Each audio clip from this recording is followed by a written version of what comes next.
Welcome to the Future Christian Podcast, your source for insights and ideas on how to lead your church in the 21st century.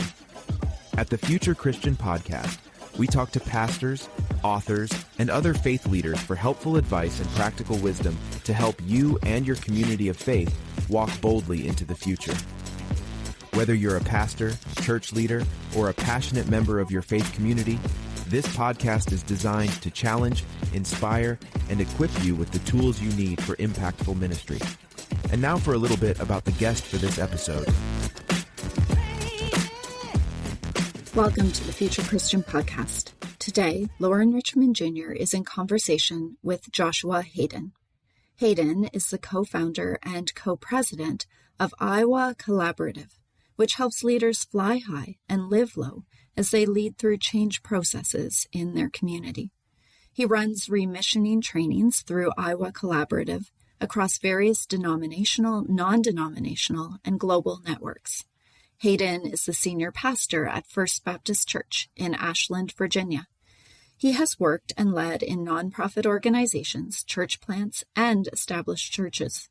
He has a doctorate in leadership and organizational change from Duke Divinity School and is the author of Sacred Hope. He serves on the boards of numerous nonprofits, and he and his family live near Richmond, Virginia. A reminder before we start today's conversation. Please take a moment to subscribe to the podcast, leave a review, and share Future Christian with a friend. Connect with Loren, Martha, and Future Christian on Instagram. Shoot us an email at loren@resonatemediapro.com with comments, questions, or ideas for future episodes. Your support means a lot to us in making this podcast possible.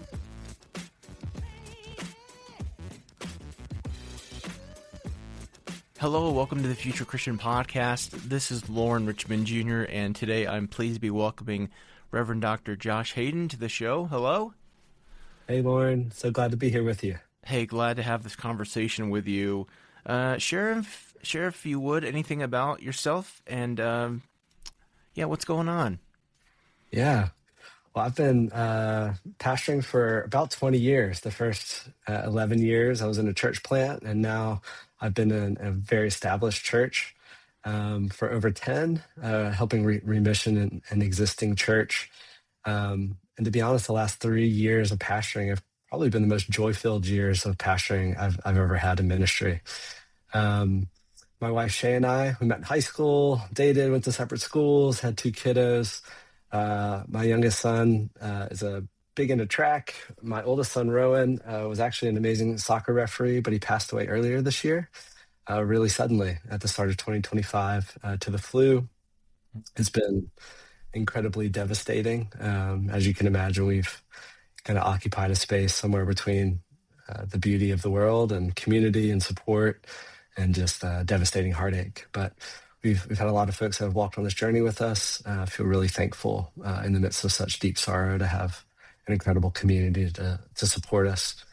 But like everybody in the world, we are trying to sort out the complicated things that happen in life that can disrupt everything from the ground up.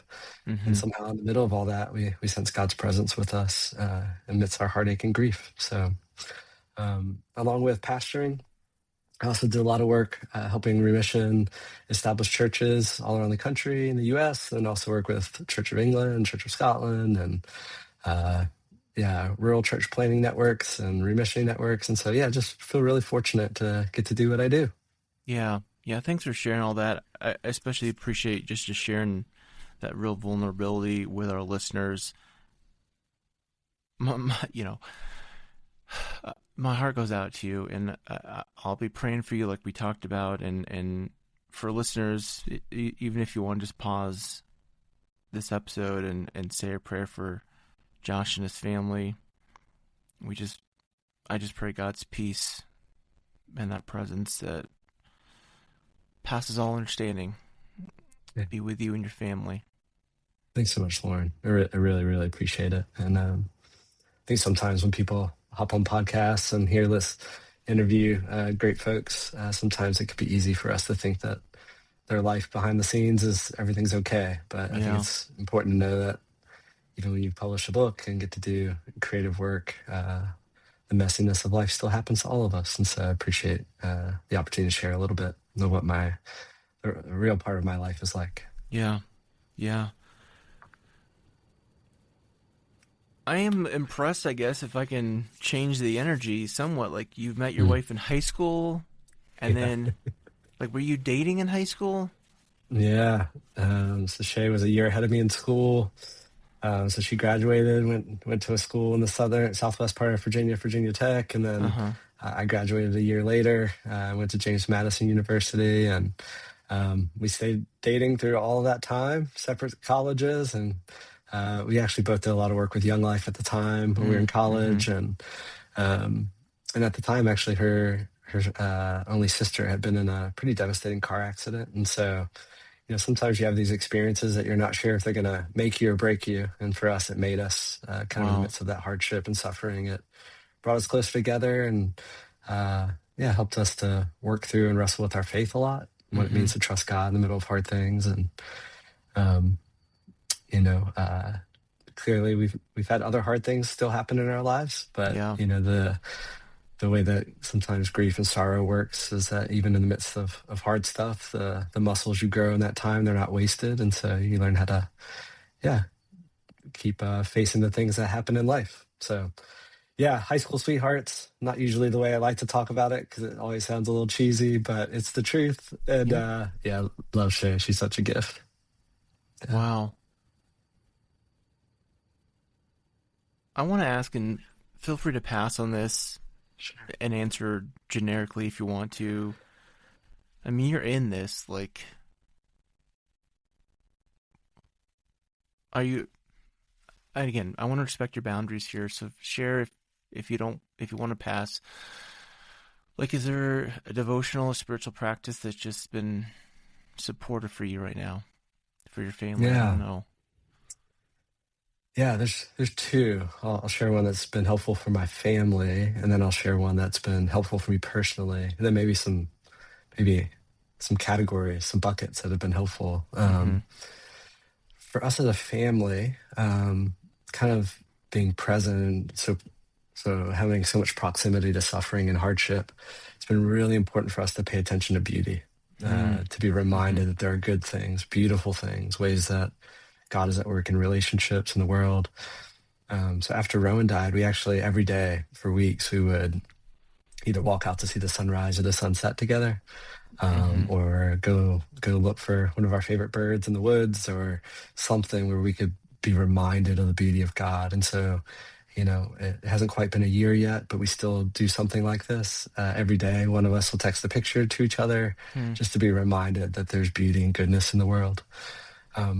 Another thing that has been really helpful for me personally has been to remain rooted in my actual physical body. I think sometimes it's hard to get out of bed or to know how to face the day. And so actually, like, going for a walk or going for a run, exercising has been really, really important. I'm not a fast runner, but I do run. And part of that has been, there's something about the plodding along on the pavement, the little bits of suffering that happen on a run, that has been really, really meaningful. I've been using a hashtag on my runs called "Learning to Run with Sorrow." There's times where my feet feel a little heavier. There's sometimes I'm chasing a sunrise or sunset, but actually feeling the present to my physical body has helped me connect with God. And so that's been really, really essential for me. And some of the frameworks that has helped us as a family kind of navigate this, and then me as a leader, is that, we've thought of kind of three buckets. How are we kind of grieving and navigating life together? All three of us are in the same room or having a similar experience. And then the other bucket has been, how do we grieve interdependently? Like, where it doesn't cost anybody anything. So if I go for a run at 5 a.m, nobody else has to get up. It doesn't affect anyone. I can still walk the dog. And all of us kind of have things that are good for us, but don't cost anyone anything. But then the last category or bucket has been, how do we grieve sacrificially? Like, how do we willingly do something that may not be the best for us, but is good for someone else we love? Oh, wow. And learning how to hold that. And it's always felt so resonant in our faith. Mm-hmm. How do we hold on to ourselves while also living generously and sacrificially for the other? It's not easy, but sometimes we found that when we press into that space, we can recognize that sometimes the sorrow or the hardship is the thing that's hard, not the sacrifice itself. Wow. And it's given us a lot of grace for each other. And so, yeah, those are the things that have been really, really helpful this year. And in some ways, they are like deeply resonant with the life of a leader who's trying to lead through change in a church. Yeah. I mean, literally just a couple weeks ago, my wife and I were talking about how our lives are being remissioned in the aftermath of the loss of a child. And so there's cross before resurrection. And so what does that look like? And so, yeah, it's a little bit of how our faith is, we've had to wrestle through it, but those are some of the practices that have kept us grounded in the midst of the everyday. Yeah. First of all, just thank you for sharing and your vulnerability and your willingness to share. I'm struck by that. Learning to run with sorrow. I think that's something my co-host, Martha, would appreciate. We're both runners. You know, she frankly is probably the best runner of the three of us, I suppose. But I think I'm, again, in the moment here, struck by the comment about the bucket of grief or the sacrifice. Yeah. Sometimes you have to grieve sacrificially, you know. There are things that are helpful for me that feel more costly for my wife and my other son, Eli, because it might not be where they are on the grief journey, or it might hurt them a little bit more to have to face that in the moment. Sometimes it's the right thing for us to do, and that's true for either of them. Like, there are times that you have to kind of stretch and do something that might make you uncomfortable. Maybe it's not your preferred way to process something, but it's good for someone else you love. And I think in this time when it is easy for us to maybe say, there's almost an overemphasis on how do we hold on to self in the midst of difficulty and challenge. Right. We can lose sight that when you love people, you are also willing to make sacrifices. And I think it's important for us to recognize that there's cross before resurrection. Yeah. My family's being remade right now, and that remaking, that process, it does involve some sacrifice, some loss. And it doesn't mean we're doing it to each other or at each other, but when we can recognize that sacrifice is with each other, and it's rooted out of love. It helps us to recalibrate, to experience resurrection with each other, which has been really powerful. And sometimes in this journey, like I discover things that I didn't know that I could enjoy or like, or I face something that I was afraid of, but when I do it sacrificially with someone else, it's proved to be really meaningful and stretched me and grown me. Wow. I mean, this is so profound. So I thank you for sharing. I think it's so powerful, those words you used about sacrifice being rooted in love, and you talked about your family's being remission. Certainly your work is around remissioning churches. I feel like in many ways, like, this is the biggest challenge when it comes to this work, and I suppose we should explain it here in a second. But when people within churches are no longer willing to be self-sacrificial and root their actions in love, like, is it already too late? Or, like, have you seen churches been able to recenter in love and self-sacrifice? Oh, when I say the last few years of pastoring have been the most joy-filled, it's because I've seen the kind of transformation that is really only possible because of the depth of sacrificial love that I've experienced with people, and a willingness to repent and own ways that they have been destructive in their own lives and relationships. I mean, we had a 95-year-old woman repent of the way that she worked against the integration of public schools. Wow. You know, she's been holding that for 60 years in her life. And so I think sometimes we have to be willing to pace that sacrifice process out instead of just rushing people. We want people to be like light switches that just automatically change. But that's just not how people are wired. The bulk of the change in our life happens like a slow dimmer switch, or like the sun waking up into the day. It's a slow, steady process.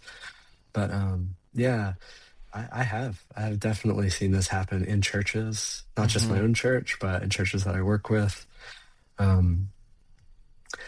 But it requires a shift from how do we just go from survival into what does it mean for us to make lasting, sustainable, good tasting fruit that our neighbors and ourselves as a community would actually identify as helpful and nourishing for the community at large. And I think the sacrifice is hard when a church has basically spent most of their time just counting things, people and money and programs and activities.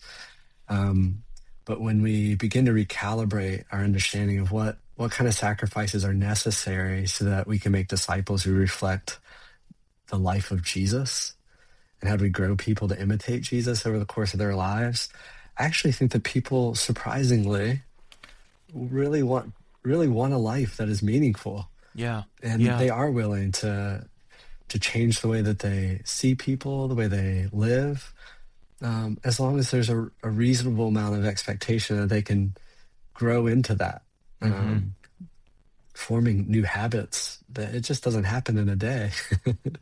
And it does require loss, sacrifice, grief, sorrow. And so, I have seen it. I've seen it with real people. I've experienced it in my own life, but I've seen it in the church that I pastor and lots of the churches that I work with. I'm struck by that because I think what's coming to mind for me are a couple different things. Like, I'm thinking he somehow ends up in almost every conversation I have. Andrew Root's latest book, if you're familiar, where he talks about, or actually this may be a last book, confession and surrender, as being essential. I'm also thinking about his other book about like the pace of how like modern life assumes a pace for us that is not, this woman, I mean, however many years ago, 30, 40, 50 years ago. I'm also thinking about the gift of confession for that woman, I imagine. Yeah. And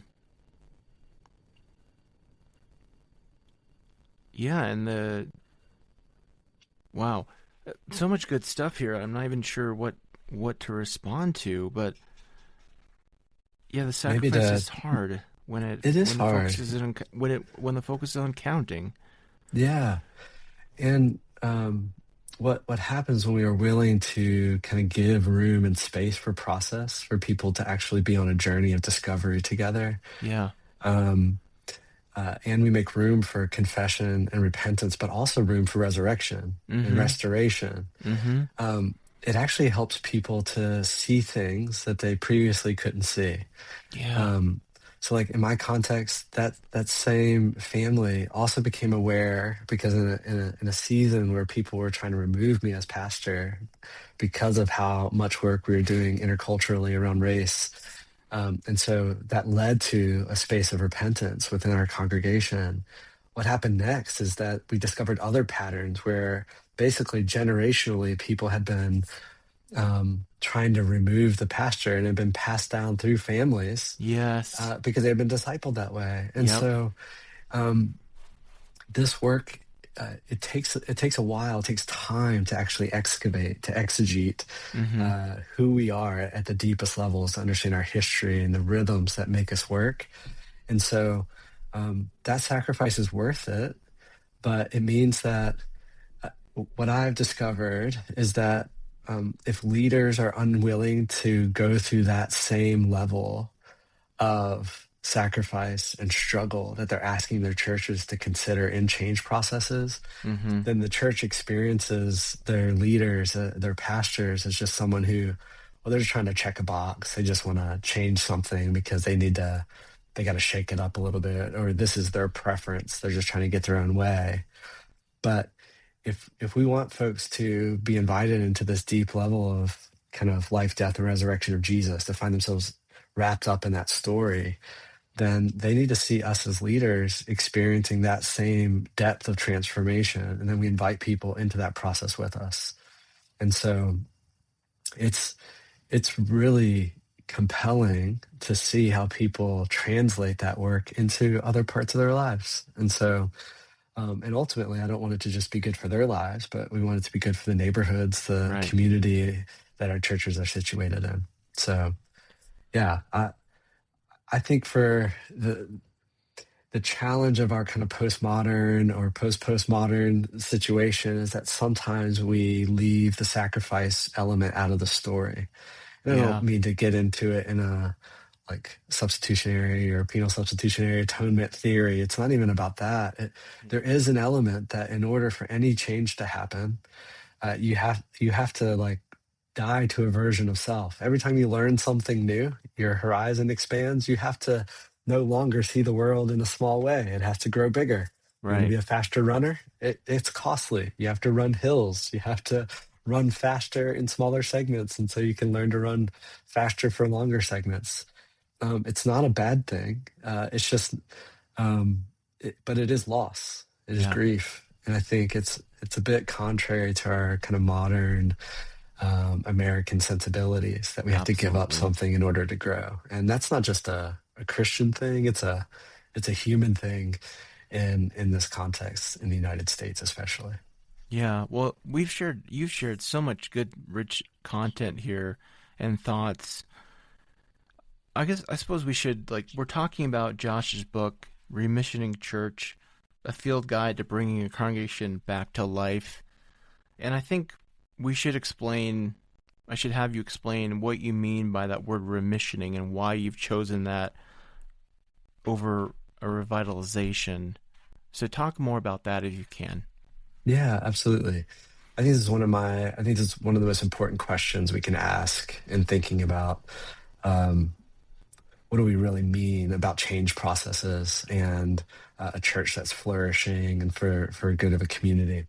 So when I talk about remissioning, I mean it's the process of inside out transformation of the church through discipleship for the sake of our neighbors and world. This means that it's a purposeful, dedicated process that involves a transformation of the leaders and the church together for the sake of their community. And this is really different than the way that I've normally been around revitalization, which is also a good thing. It's just a different kind of process.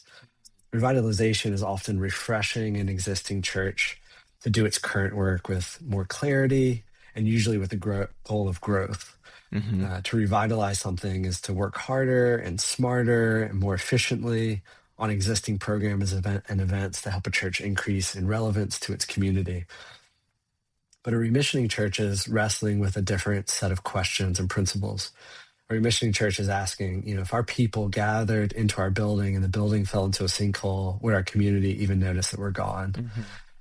A revitalizing church is usually asking, what do we do to bring more people into our programs and events? They're usually already relatively healthy. But revitalizing a church is much more like updating an app on your favorite device. Revitalization helps like an individual program or app run more smoothly, use less battery, crash less often, be more efficient. But remissioning is updating the entire operating system so that all the apps, the messages, the processes fit into a new system, sync across multiple devices, and actually work in different parts of the world. This means remissioning is like a more thorough, at the guttural level, the core DNA of a church, of an organization. It's a deeper kind of transformation work, Yeah. because it doesn't mean that it's struggling. Sometimes a church or an organization is really already experiencing a decline or dropout or headed toward death. But the real secret behind the remissioning work for me is actually, how do we help existing churches to disciple people to navigate change while they're healthy and growing, instead of waiting until things aren't okay. Mm-hmm. So a remissioning church is beginning with neighbor, beginning with things outside of themselves, and asking who do we need to become in order for the kingdom to flourish in our context, not just have our church grow. So revitalization is very helpful in many contexts, but you can just see the data. The bulk of churches are actually not thriving. Yeah. The bulk of churches are stuck, and it doesn't mean they're all struggling, but they're losing sight of how to translate the good news, how to imitate Jesus in a way that their neighbors can really understand. So remissioning is kind of that big, thorough work to ask how's the whole of the system, the whole of this church need to be reorganized, not just for our own good or so that we grow people or grow programs, but how do we actually create the kind of flourishing in the neighborhood where we're situated, where our neighbors are as experiencing the goodness of God as much as we are. Yeah. Yeah, it's interesting because I think many churches would want revitalization, but they would tend to want to approach it in the themes that you said of, let's just tidy up some things here and there, let's have something come in that'll fix us, something that we're not really going to have to change or try too hard, right? Yeah. No sacrifice. Yeah. This brings to mind, and you've already kind of hinted at it, but in your book you talk about Edwin Friedman's work. I'm blanking on the book now. Failure of Nerve. Failure of Nerve. Someone who's very fond of family systems theory. Talk about whether it's Friedman, family systems theory, or just kind of how you see those dynamics within churches today. Yeah, I think kind of in a revitalizing context, people are often thinking that if we just try harder, Yeah. or if we get the right changes, if we can just like make a couple of updates to our website or have easier ways for people to fill out forms, or a cool thing on our pew or seats where people can scan a QR code, then it's going to sort of fix the underlying issues of kind of poor, mean-spirited, stingy followers of Jesus who don't actually love their neighbors, or export the mission of God to the professionals somewhere else while we get to live however we want in a way that's comfortable for us. And I think Friedman is really helpful here. You know, he basically is like, conceptually stuck systems don't become unstuck just by trying harder.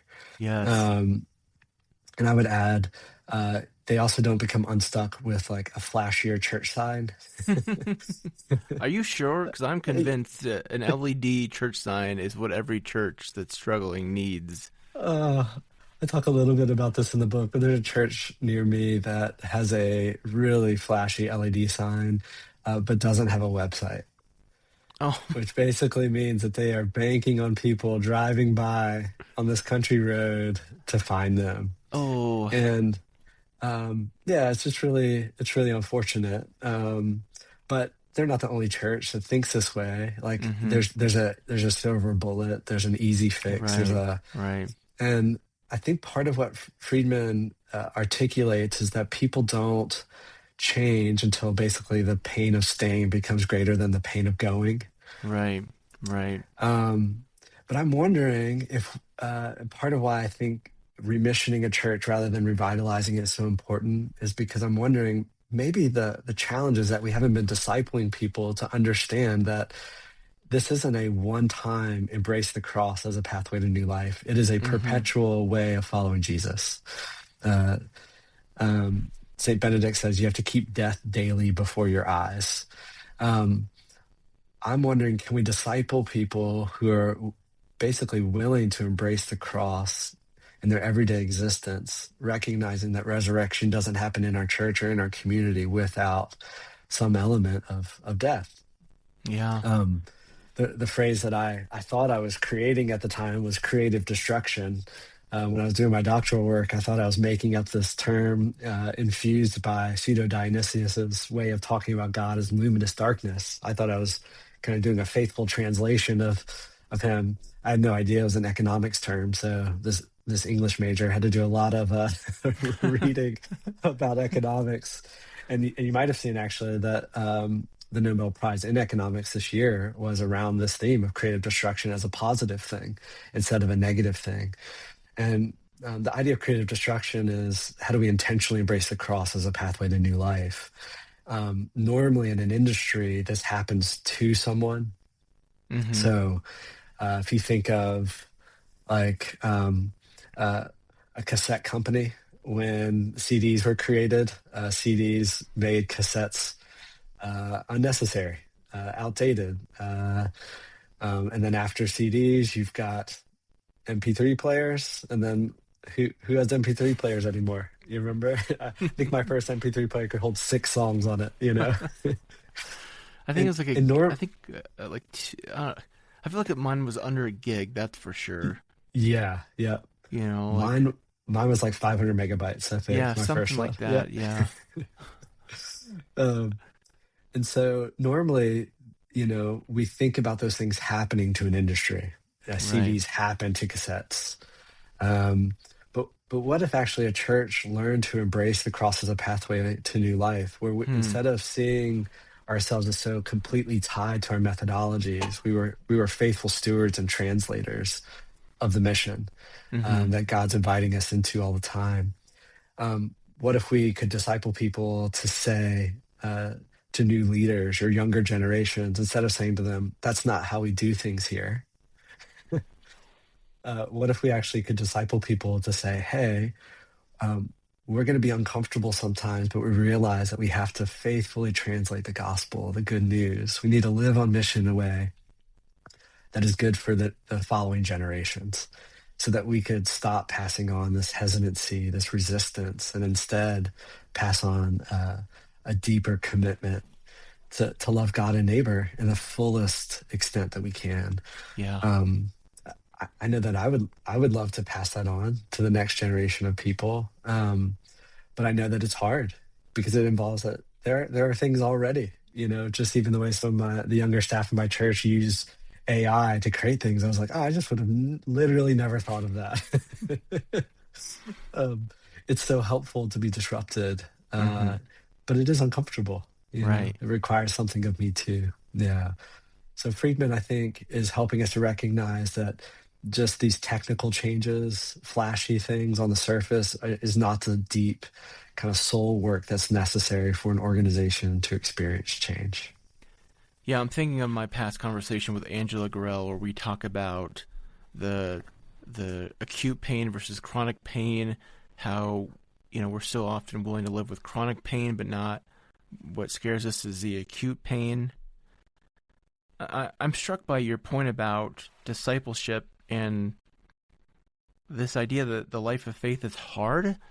Do you think, certainly within American culture, like especially the last, I feel like 10 years, has been this, like, whether it's social media or whether it's the broader culture at large, like life is supposed to be easy. Like if life is easy, like we're in the right place. And I feel like there's some aspect that we would like affirm, like if we're in God's plan and purpose for our lives, that there is some level of ease. But your testimony quite clearly, Josh, is that discipleship and faithfulness does not always lead to daisies and roses. Yeah. I think it's tricky sometimes for people to know how to talk to me, because I think at some level there's a sense that, okay, my kid died. I've got a sister-in-law who's experienced a traumatic brain injury as a result of a car accident. She can't feed herself or walk. Is this some kind of sign that God's against us, or we don't have God's blessing, or some secret sin in our life, or some craziness like that? I think the kind of core thing that we've forgotten is that Jesus says it very simply, and it's in pretty much every gospel. And if anybody wants to be my disciple, they must take up their cross and follow me. Yeah. And I think somewhere in here, somewhere along the way, we sort of lost that as like a core part of the story. We've basically said that it's your best life now, resurrection life. It's there's elements of prosperity that we've like made. In my opinion, like we've inappropriately connected to what it means to walk with Jesus. If it was all about protection and hard things not happening in our lives, then certainly, how do we imitate Jesus then? Because he perpetually walked into situations with people where he was misunderstood, betrayed by even his closest friends and disciples when they needed him most. It's really critical to understand that when Jesus invites us into that cross-shaped life, it wasn't a joke. It wasn't the optional part of our journey. But that doesn't mean that the cross leads us to a place where we're just beaten down, broken. There is no resurrection. It is resurrection life to the full, but it's resurrection that still bears the marks, the scars of the wounds that was endured. There's two passages of scripture that are so helpful for me in this. One is that on the other side of resurrection, Jesus's body still bore the marks of the wounds, the scars on his body. And the other is when Jesus is sending out the disciples to live on mission at the end of Matthew 28. This word for doubt, it's one of the only places that this word is used in the Greek. And what strikes me in that space is that Jesus doesn't separate the worshipers from the doubters, from his friends, his disciples. He welcomes them all, and then he sends them all in the midst of their faith and their doubts to live on mission.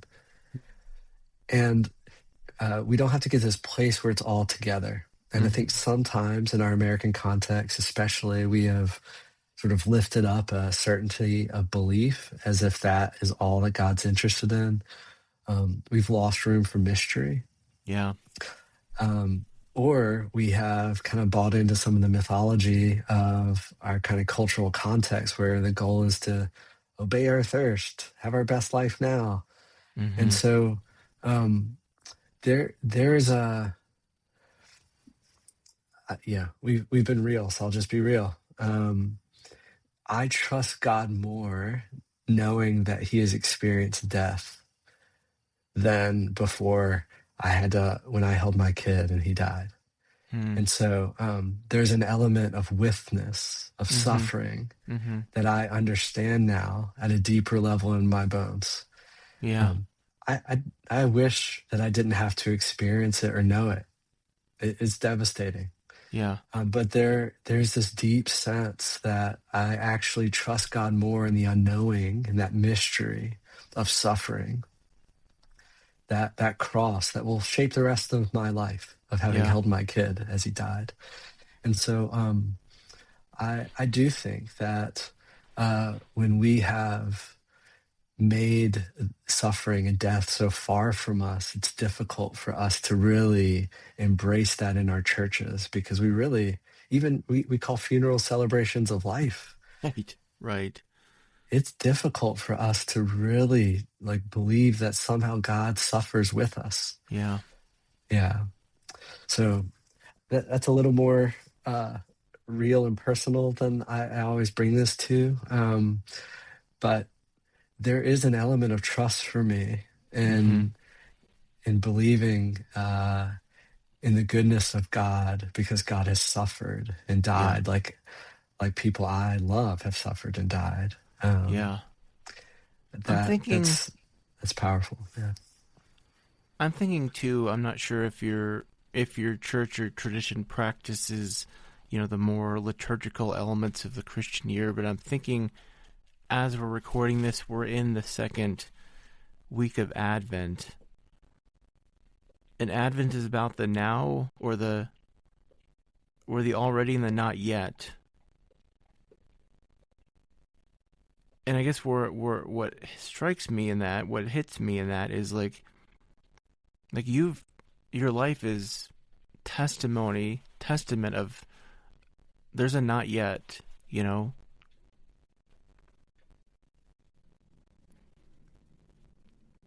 And I think for the life of faith, right? For the life of the church is trying to live in that now and that not yet.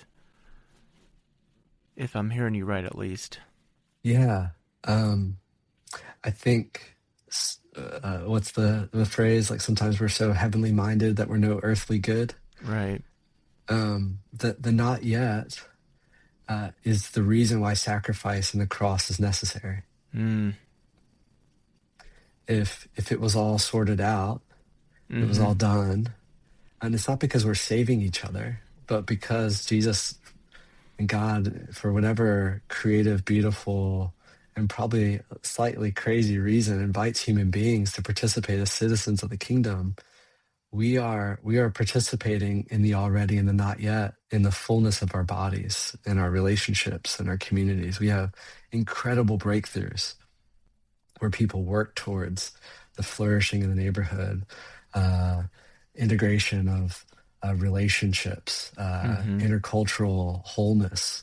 And at the same time, we recognize that there's still places we have to go, places that have not yet been touched by the power of that kind of cross and resurrection life. And so it's essential for us to hold that space. Yeah. And sometimes we can overemphasize what we think will happen on the other side without leaving room for people who are still stuck in the not yet, whose lives will be shaped by the not yet forever. The reality is all of us are shaped by the not yet. Right, we just have we have various levels of surrender to that. And so I remember a few years ago, I had a really good friend who died right heading into the first week of Advent. He's 38. He was lifting weights and just had a heart attack, passed away. Wow. He's a pastor as well, and just a good friend. And I remember doing the graveside for him. And one of the things I talked about is this, like, the first week of Advent is apocalyptic. It's revealing, right? It's showing us what's happening underneath the surface. And I think when we're talking about leading through change processes, what it means for us to experience remissioning, both in our individual lives, but also as a collective group of people, it's an apocalyptic experience. It's revealing the beauty and goodness of ways God has been at work in our history and our past, but also reveals to us the places where things have not yet been made right. They've not yet been restored to the way God always intended for them to be. Yes. And it is somewhere in here, when we learn to hold those things together, that a church learns how to, like, remain grounded in the mission of what it means to love each other and love their neighbors, and to love our neighbors as ourselves, to have grace for ourselves to be in the process. We've clearly gone in lots of different directions already in this interview, but it reminds me something that I wish, like, more folks would ask me about. It's that the remissioning process and kind of honoring this not yet space, some of what's difficult is that it can be shame-inducing for a church that has that revelation of, like, oh my gosh, we have blown it. We've blown it for a long time. And you can't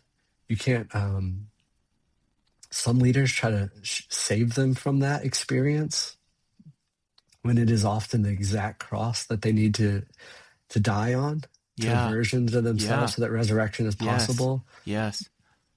And so there's a danger in all this work for us to actually short circuit people's discipleship processes by making them too comfortable, by not believing that the taking up our cross as a pathway to resurrection is actually what Jesus meant. It means wrestling through our shame. There's a story of a lady who was in our church for a while when we were kind of navigating change around our worship services. We used to have two different style of worship services when I got to the church I'm at. One was a contemporary service. By contemporary, I mean it was like a less formal funeral. Sure. It was like 8:30 in the morning. I still had to wear a suit. We sang songs from like the 70s and 80s. There was nothing actually contemporary or modern about it. And then we had an 11 o'clock traditional service that was like a formal funeral. It was very rigid. I could never hear anyone sing. It was really uncomfortable. And we went on this journey where for like 20 weeks, we disrupted. We did things from both services and then things we had never done before. And we saw more people get baptized and join our church than we had experienced in like 10 years. And I had a woman call me afterwards, and she was so kind. She was like a very sweet person. She's like, Josh, you've led through this journey really generously. You've made space for us to give feedback. You know, to be honest, I'm a formally trained singer, and so singing some of these songs, I just don't really like them because it's not my style. She's like, but ultimately, it's just been really hard. And I was like, hey, would you share with me a little bit about what's been so difficult about this? She's like, well, every week I could come on a Sunday. I knew what to expect. I knew the flow of the service. I could sort of count on things. And I'm like, oh, yeah, that is really hard. That is kind of adds some disequilibrium to your life. I was like, could you tell me more about this? And she's like, well, to be honest, like my husband died. My daughter got divorced, and my daughter and grandkid moved in with me. Like, it's just really difficult to not know what to expect. And I just said to her, I was like, I'm so sorry. Like, we failed you as a church. She's like, what do you mean? I was like, gosh, all these years we could have been helping you to grow muscles through navigating change together, having little bits of sacrifice and experiencing new life on the other side that would have actually equipped you to have the muscles you need to navigate the losses and hardship and grief and changes that happen week to week, year to year. But instead, we actually short-circuited your entire discipleship process by fooling you into thinking that the goal is to figure out how do we just keep things the same. How do we remain comfortable? I'm so sorry that we failed you. Like, I'm sorry that we didn't help you to navigate change in a safe way with community so that you know that it's actually a good thing in your life, even when it's hard. And I think a lot of churches get stuck in these cycles where we're afraid to navigate the hard stuff because we're afraid that it's going to disrupt people's life. It's going to lead to an exodus in the church or a loss of money. But we know by not navigating change, we're already seeing churches lose people, lose money, lose influence and goodness in their community.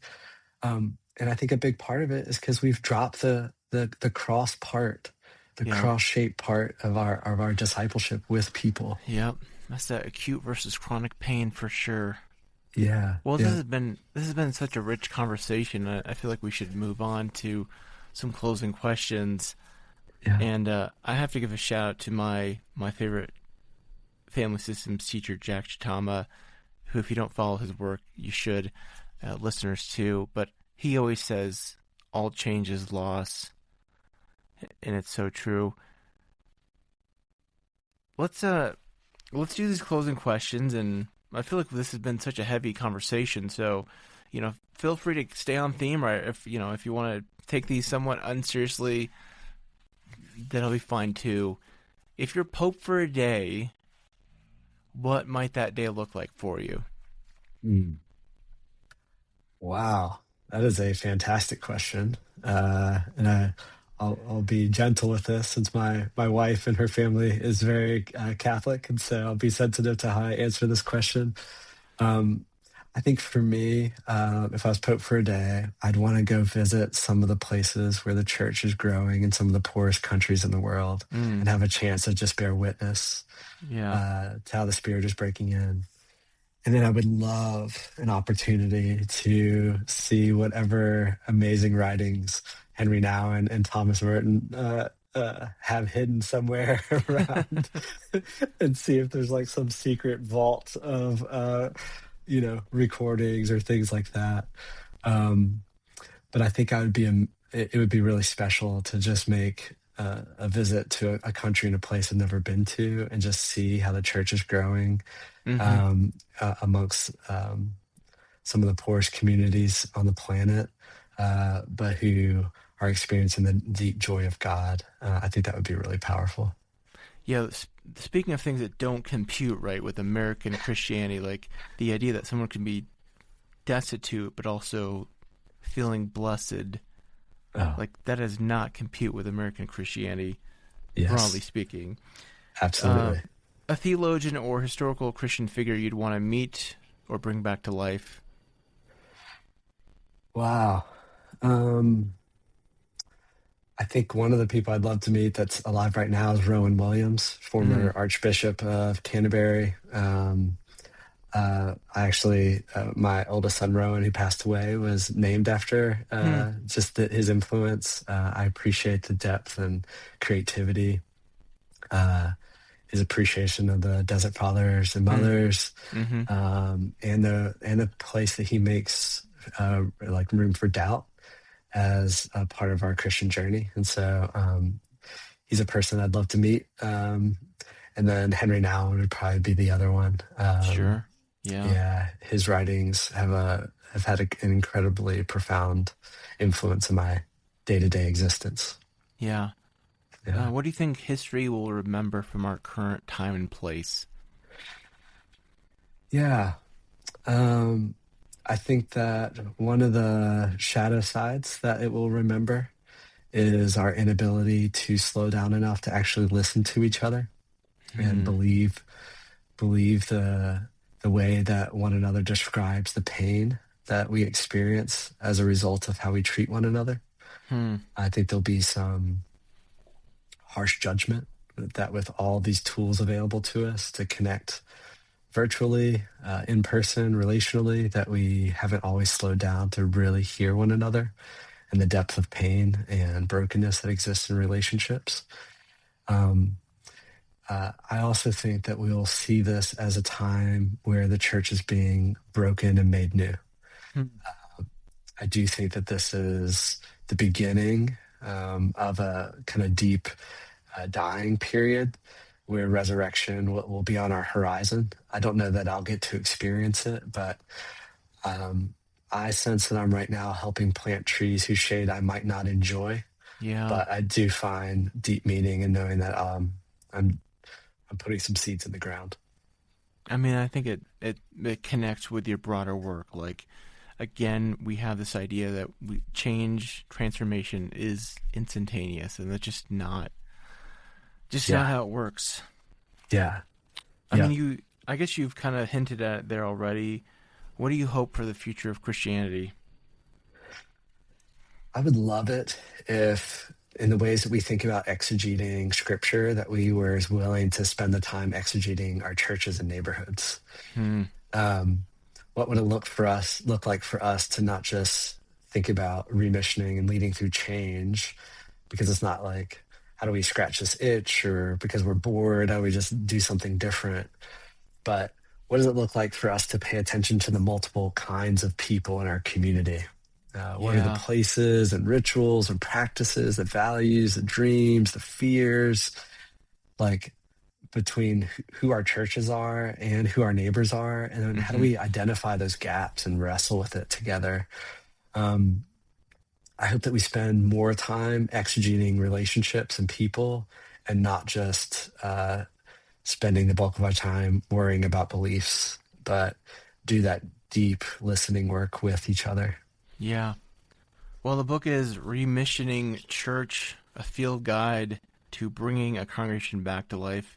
Josh, I mean, there's so much we didn't talk about that's in the book, and I guess it's good, right? Like, hopefully we gave people a taste and they want more.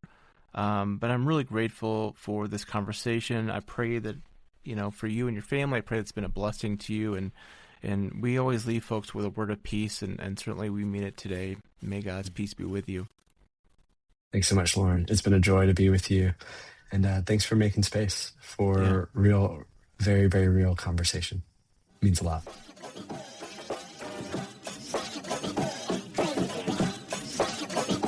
Thanks for joining us on the Future Christian Podcast. The Future Christian Podcast is produced by Resonate Media. We love to hear from our listeners with questions, comments, and ideas for future episodes. Visit our website at future-christian.com and find the Connect with Us form at the bottom of the page to get in touch with Martha or Loren. But before you go, do us a favor. Subscribe to the pod to leave a review. It really helps us get this out to more people. Thanks, and go in peace.